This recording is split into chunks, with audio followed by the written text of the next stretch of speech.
G'day guys, Big V Podcast, Div1 Women today. We're just going to touch on very briefly, 30 seconds through our ladder, some of the players that are playing well, their game streaks, if they're impressive or not, and some just little points of emphasis that we are seeing at the moment. Mark, I'm going to throw it to you. What do we got first? Yeah, we'll start with first on the ladder there, Western Port Steelers, who've got a 7-1 record.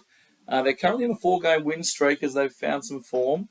Our March player of the month, Rachel Warnsborough, has been huge, getting some really, really large double-doubles, including we're talking about 16, 17, 18 rebound games. But the one who's jumped off the page recently is Mastalone, or Mastaloni, I don't know, but she's leading the league with points per game with 20 a game and looking really impressive for the Steelers. Bellarine sitting second with the 5-1 record. Extremely impressive to see them sitting so high after them placing last in 2022. They've had quite an amazing turnaround, so huge props to them. Varley and Griffin have been a very good dynamic duo in the backcourt, with the player of the month in April of Olivia Vert averaging the 19 points to go with her 5 and 4 stats. Yeah, then we got third place, which we got Warrnambool, which I had the luxury of going out to and seeing. They've got a 5-2 record, and they're on a 4-game win streak, Ted. And tell you what, they showed everybody how to celebrate Pink Crown. Their uniforms looked fantastic. Their whole crowd got around and supported the good cause. Their stars, Amy Wormold and Dakota Crichton or Crichton, we're still open to interpretation, have been dominant all year.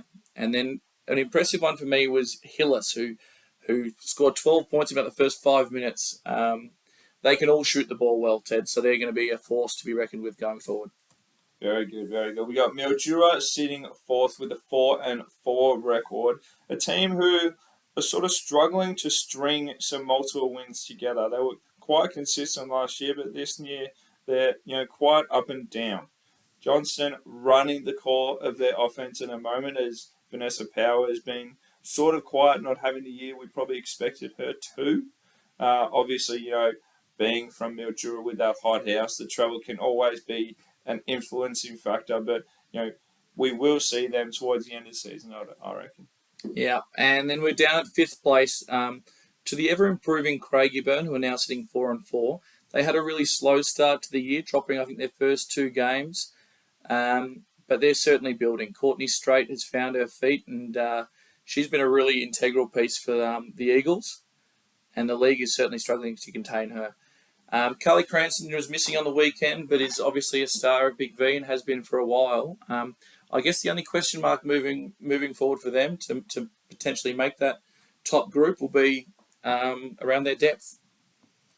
Chelsea sitting 6th with the 3-3 record. A team who we can probably say are going through a bit of a rebuild at the moment after moving down from Championship Women. They've got the introduction of their new import, Ida Croft. I hope I say that right. She averaging just 15 points per game at the moment. So she's adding value, which is awesome for them, with a very strong core to go with. Their sort of question is whether they have some consistent value off the bench. Yeah, for sure, Ted. And we'll take it down in 7th on the ladder in terms of Melbourne University, who's sitting with a 3-4. And there's that key word again, inconsistency. At the moment, they just can't find their consistency to get, string those multiple wins together to jump up into that top bracket. But they are certainly holding on.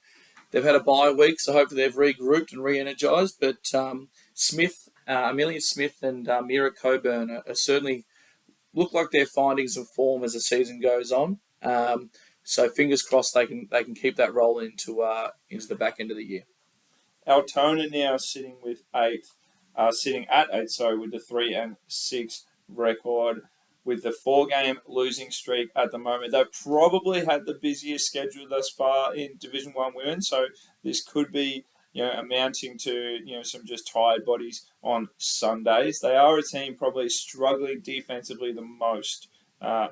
We had Jess Rarity and Carden David missing over the weekend. Not too sure what happened there, what the situation is, but that definitely did hurt them. Yeah, and then finally we have the ninth place Warrandyte Venom, who clearly are going through a rebuilding phase. They're incredibly young. They've suffered a couple of injuries across the journey, including that of Emmy O'Neill, who is a star of this competition and still the league leading rebounder at the moment. Um, and I saw them play against Warrnambool on the weekend. They really battled the first half, kept it competitive, but they just ran out of legs, and it wasn't to be. Questions whether there potentially is an import to come and join this young core. See you guys soon.